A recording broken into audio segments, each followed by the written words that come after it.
ఎక్కడ అంటే MA park అప్పయ్యమంటారా? ఎవరొక్కటి వాళ్ళిద్దరు పోటీ చేస్తలేరా, మేమిద్దరు పోటీ చేస్తలేమా? చెన్నై పోయి రెండు పార్టీలు కలిసి చెన్నైకి పోయింది ఎవరు? దక్షిణాది రాష్ట్రాల పేరుతోని చెన్నైకి కలిసిపోయింది ఎవరు? బీఆర్ఎస్ కాంగ్రెస్ వాళ్ళు.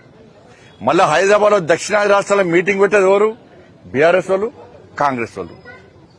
ఢిల్లీలో వక్ఫ్ బోర్డు సవరణ చట్టానికి భారతీయ జనతా పార్టీకి వ్యతిరేకంగా ఓటు వేసింది వాళ్ళు? బీఆర్ఎస్ కాంగ్రెస్. హైదరాబాద్ లో మజ్లిస్ పార్టీని ఏకగ్రీవం గెలిపించడానికి ఒక్కటైంది ఎవరు?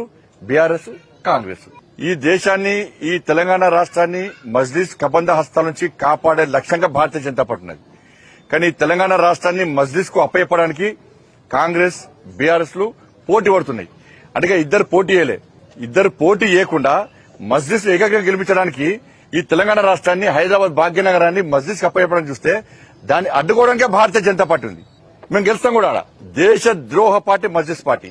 నేను మళ్ళీ చెప్తున్నా, శాసన మండలి ఎన్నికలు దేశ ద్రోహ పార్టీ అయిన మజ్లిస్ పార్టీకి, దేశ భక్తుల పార్టీ అయిన భారతీయ జనతా పార్టీకి మధ్య జరుగుతున్న యుద్దం. అక్కడ విజ్ఞులైన ఓటరైన ప్రజాప్రతినిధులు ఆలోచించాలి. మీ దేశ ద్రోహ పార్టీకైనా మజ్లిస్ ఓటేస్తారా? దేశ భక్తులు, దేశం గురించి, సనాతన ధర్మం గురించి, సమాజం గురించి ఆలోచించి భారతీయ జనతా పార్టీ ఓటేస్తారా?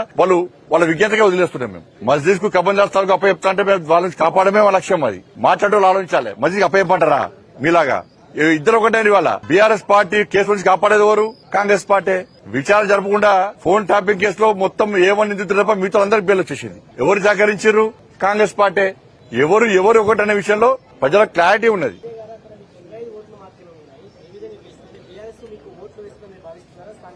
మేము అదే చెప్తున్నాం. మేము ఇవాళ దేశభక్తులకు, దేశ ద్రోహులు జరుగుతున్న యుద్దం ఇది. ఈ దేశం గురించి ఆలోచించే భారతీయ జనతా పార్టీకి ఓటేయమని చెప్పి మేము కోరుతా ఉన్నాం. మేము గెలుస్తామన్న నమ్మకం, విశ్వాసం మాకు ఉంది. మా అభ్యర్థి గౌతమ్ గారు మొదటి నుంచి కమిట్మెంట్ తో పనిచేసే కార్యకర్త, సిద్ధాంతం కోసం పనిచేసే కార్యకర్త. కాబట్టి ఆయన నమ్మకం ఉంది. తప్పకుండా ఓటేస్తున్న విశ్వాసం, నమ్మకం మాకుంది. మేము బీఆర్ఎస్ పార్టీని అప్పీల్ చేయం, మేము కాంగ్రెస్ పార్టీని అప్పీల్ చేయం. మేము అక్కడ ఓటర్స్ అప్పీల్ చేస్తున్నాం. ఇవి సామాన్య ఎలక్షన్స్ కాదు, మామూలు సాధారణ ఎలక్షన్స్ కావు.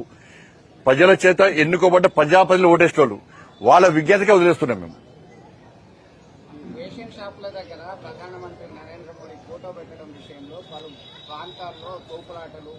ఇప్పుడు మేమేమంటున్నామంటే కిలోకు 30 రూపాయలు కేంద్ర ప్రభుత్వం ఇస్తున్నది. ప్రతి సంవత్సరము 20,000 కోట్ల రూపాయలు కేంద్ర ప్రభుత్వం ఇక్కడ కొనుగోలు కాంచెలి బియ్యం సప్లై చేసేవారు కూడా ఖర్చు పెడుతున్నది. 20,000 రూపాయలు 2 పంటలు కలిపి. ఈసారి ఈ సంవత్సరమే ఇంకా యాసంగి రాలే, 10,000 కోట్ల రూపాయలు ఖర్చు పెట్టినాం. మేము ప్రతి సంవత్సరము 20,000 కోట్ల రూపాయలు ఖర్చు పెడుతున్న విషయాన్ని స్పష్టం చేసిన, ఆధారాలతో సహా స్పష్టం చేసిన. కిలోకు 30 రూపాయలు కేంద్ర ప్రభుత్వం ఖర్చు పెడుతున్నది. ఇవాళ వీళ్ళు కేవలం 10 రూపాయలు మాత్రమే ఖర్చు పెడుతున్నారు.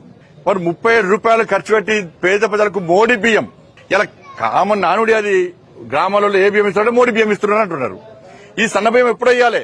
ఇన్ని రోజులు పైసలు దోసుకున్నారు వీళ్ళు. ఇలా ముఖ్యమంత్రి గారే రైస్ మిల్లర్స్ విషయంలో కానీ ఇతర విషయంలో కామెంట్ చేసిండు. మరి విచారణ జరుపుతలేరు. సివిల్ సప్లైస్ లో జరుగుతున్న అక్రమాల విషయంలో బీఆర్ఎస్ పాలన అక్రమాలు జరిగినాయి అంటున్నారు. మరి ఎందుకు విచారణ జరుపుతలేరు? దోషులను ఎందుకు శిక్షిస్తలేరు? ఒక మాటను వదిలేస్తే అయిపోతుందా? కాబట్టి 30 రూపాయలు నరేంద్ర మోడీ ప్రభుత్వం ఇస్తున్న కిలోకు, మీరు కేవలం 10 రూపాయలు మాత్రమే ఇస్తున్నారు. మన ప్రారంభోత్సవం సందర్భంగా కనీసము ఒక మోడీ గారి ఫోటో కనీసం కేంద్ర ప్రభుత్వం సహకరిస్తుందని చెప్పకపోవడం, ఇట్లా అంటారు, వాళ్ళ బదనాలు చేస్తారు. కాబట్టి భారతీయ జనతా పార్టీ కార్యకర్తలందరికీ అప్పీల్ చేస్తున్నాను, మండలాల వారీగా తిరగండి. 30 రూపాయలు కేంద్ర ప్రభుత్వం ఖర్చు పెడుతున్న విషయాన్ని మీరు స్పష్టం చేయండి. మిల్లింగు, సుతిల్ తాడు, గోనె సంచి పైసలు, ట్రాన్స్పోర్టేషన్ ఛార్జు, అక్కడ పనిచేసే సిబ్బంది ఛార్జు, ఇలా కాంగ్రెస్ పార్టీ ప్రభుత్వం కొనుగోలుకు ముందు మిత్తి పట్టుకొస్తుంది. ఇది బ్యాంకులు లోన్ పట్టుకొస్తుంది. ఆ లోన్ కు ఇంట్రెస్ట్ అమౌంట్ కూడా కేంద్ర ప్రభుత్వం ఇస్తున్నది. స్టోరేజ్ పైసలు కూడా కేంద్ర ప్రభుత్వం ఇస్తున్నది. ప్రతి పైసా కేంద్రం ఇస్తున్నది. మీరు చేసేదండి? బట్ ఇవి మోడీ బియ్యం ఆరాంసే తీసుకోండి. మోడీ గారిని ఆశీర్వదించండి.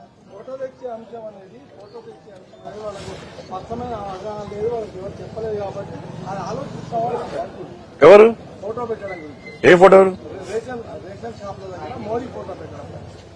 వాళ్ళకు ఆలోచన లేదు, విజ్ఞత లేదు, విచక్షణ లేదు. 30 రూపాయలు ఇస్తున్న విషయం తెలియదు వాళ్ళకు. ఇప్పుడు వాళ్ళ ప్రభుత్వము ఈ సన్న బియ్యం కోసము ఎంత ఖర్చు పెడుతుందో వాళ్ళకి ఐడియా లేదా? 10 రూపాయలకు సన్న బియ్యం వస్తాయా? 10 రూపాయల కిలో సన్న బియ్యం వస్తాయా? వాళ్ళు క్లియర్ చెప్తున్నారు. ఉత్తమ్ కుమార్ రెడ్డి క్లియర్ చెప్పారు, మేము 10 రూపాయలు ఖర్చు పెడతామన్నారు. 10 రూపాయలకు సన్న బియ్యం వస్తాయా కిలోకు? ఇక్కడ ఏ దేశంలో వస్తే చెప్పండి మరి. 37 రూపాయలు కేంద్రం ఇస్తున్న విషయం వాళ్ళే చెప్తున్నారు. తెలుగు అంటే ఏం చేస్తుంది దానికి? తెలుసుకోవాలి మంత్రులుగా ప్రజలు తెలుసుకోవాలి. అరే నిన్న సర్క్యులర్ వెబ్సైట్ చూస్తే క్లియర్ గా ఏ రాష్ట్రానికి ఎంత ఖర్చు అవుతారో మొత్తం ఉంటది. ఏ రాష్ట్రానికి ఏ సంవత్సరము ఎంత ఖర్చు అవుతారో నిన్న మొత్తం క్లియర్ అయిపోయిన 2020 నుంచి ఇప్పటి వరకు ప్రతి సంవత్సరము ఎంత ఖర్చు అవుతారో క్లియర్ గా క్లారిటీగా చెప్పిన మీడియా కూడా ఇచ్చేసాడు నిన్న. ఇంకేం కావాలి? ప్రతి సంవత్సరం కేంద్ర ప్రభుత్వం ఏదో మొత్తం చెప్పిన 2020-21 ఎంత ఖర్చు అవుతుందో చెప్పిన, 2022-23 21-22 ఎంత ఖర్చు అవుతుందో చెప్పిన, 2022-23 ఎంత ఖర్చు అవుతుందో చెప్పిన, 2023-24 ఎంత ఖర్చు అవుతుందో చెప్పిన, 2024-25 ఒక పంటకు ఎంత ఖర్చు అవుతుందో చెప్పిన, మొత్తం డీటెయిల్ రిపోర్ట్ ఇచ్చింది నిన్న. ఇంకేం కావాలి? ఈ దగ్గర క్లారిటీ ఏం కావాలి? వాళ్ళ క్లారిటీ ఉంది. జనం కూడా అరే మోడీ గారు పంపిస్తున్న బియ్యం జనానికి కూడా తెలుసు. దాన్ని తప్పించుకోవడానికి పోయి భోజనాలు చేయడము, యాక్టింగ్ నటనలో జీవిస్తున్నారు వాళ్ళు.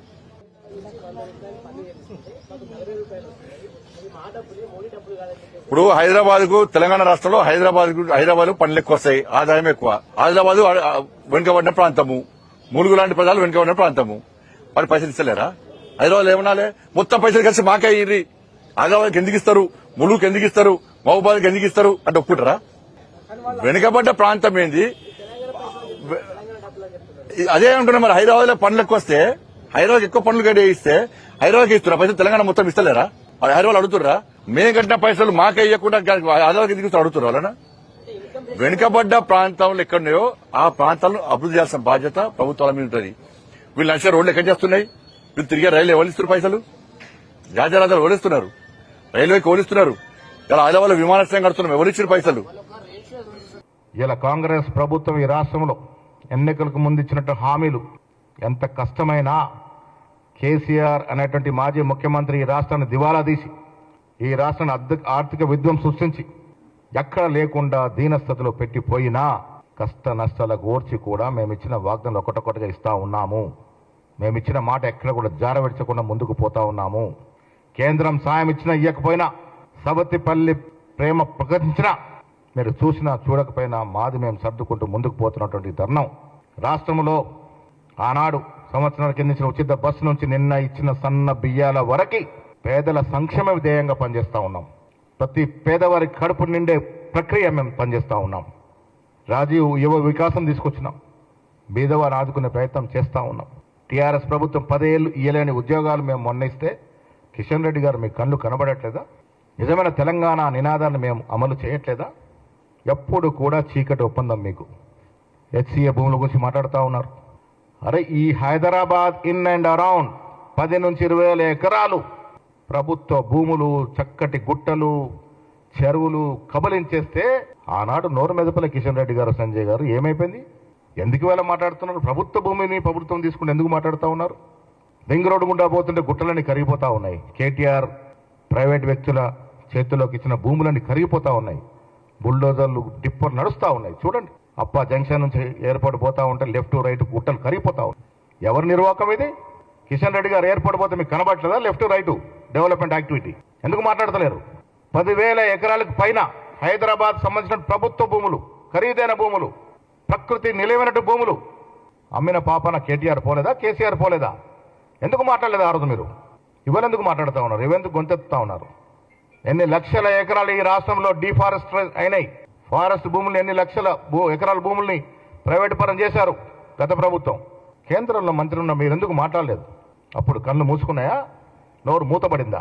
ఎవరెందుకు మాట్లాడుతూ ఉన్నారు? కిషన్ రెడ్డి గారు వ్యక్తిగత కక్షతో మాట్లాడడం కాదు. ఒక కేంద్ర మంత్రి స్థాయిలో ఉన్న మీరు ఒక్క ఛాన్స్ అని అడిగే ముందు ఓపెన్ గా పత్రికల ముందు వచ్చి మీరు ఏం చేశారు ఈ తెలంగాణ కోసం, మీరు ఎమ్మెల్యేగా, కేంద్ర మంత్రిగా ఇన్నేళ్ల రాజకీయ ప్రస్థానంలో తెలంగాణ కోసం ఏం చేశారో ఒకసారి వైట్ పేపర్ ఇవ్వాల్సిందిగా నేను డిమాండ్ చేస్తా ఉన్నాను. మీరు కానీ మీ బీజేపీ పార్టీ కానీ తెలంగాణ రాష్ట్రం కోసం చేసిందేమి, తెచ్చిందేమి, ఒక్కసారి వైట్ పేపర్ రావాలి. మీరు శ్వేతపత్రం ప్రకటించాలి. ఆ తర్వాతే ఒక్క ఛాన్స్ గురించి అడగాలి.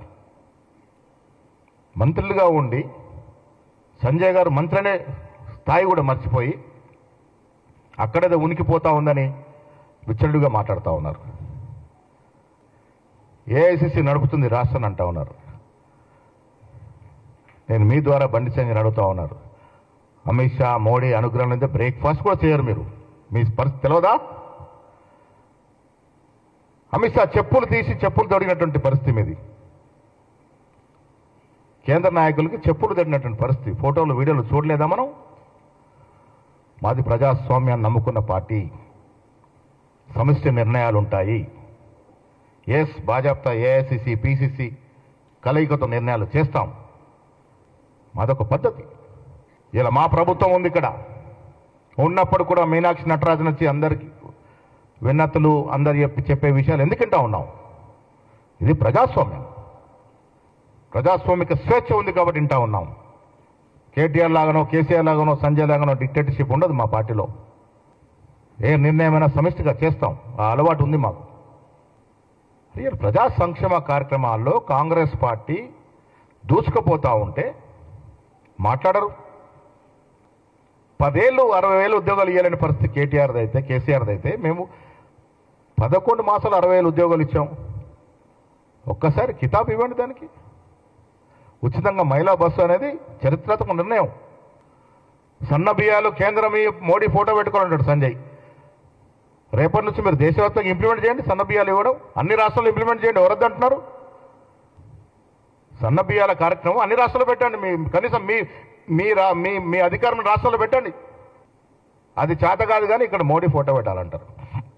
వితండవాదాలు చేసుకుంటూ బాగా అలవాటుగా మారింది.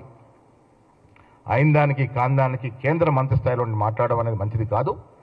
ఎస్, ప్రభుత్వం నడిపే విధానంలో ఇక్కడ లోపాలు జరిగితే ఇంతకుముందు ముఖ్యమంత్రి గారు చెప్పారు, ఇవాళ నేను చెప్తా ఉన్నాను, మాకు బేసిజాలకు పోయేది లేదు. రాష్ట్ర ప్రభుత్వాన్ని సక్రమంగా నడిపే ప్రక్రియలో ఎక్కడ లొసుగులుంటే సరిదిద్దుకోవడానికి సిద్ధంగా ఉన్నాము. ఇది ప్రజల ప్రభుత్వం. It's people's government. ప్రజల ఆఫీసం మేరకు పనిచేస్తుంది. ప్రజల ఆలోచన మేరకు పనిచేస్తుంది. నేను మళ్ళీ డిమాండ్ చేస్తా ఉన్నాను బండి సంజయ్ గారికి, నిజంగా బీసీ నాయకుడిగా చెప్పుకునే నీవు ఈ కుంటి సాకులు బంద్ చేయి. మైనార్టీలు ఉన్నారు, అక్కడున్నారు. మైనార్టీలు ఉంటే గుజరాత్లో మైనార్టీలకు రిజర్వేషన్ ఎందుకు ఇస్తా ఉంది 20-30 ఏళ్ళుగా? ఈ కుంటి సాకులు మానేసి చిత్తశుద్ధి ప్రదర్శించుకునే అవకాశం వచ్చింది మీకు. మోడీ గారితో సమయం తీసుకోండి. మేము వస్తాం, మా ముఖ్యమంత్రి గారు వస్తారు, మేము వస్తాం, అందరం కలిసిపోదాం. 42% చట్టబద్ధ ఇచ్చే విధంగా 9th షెడ్యూల్ చేర్చే పని మీరు చేపట్టండి. అదే నాయకత్వం అంటే.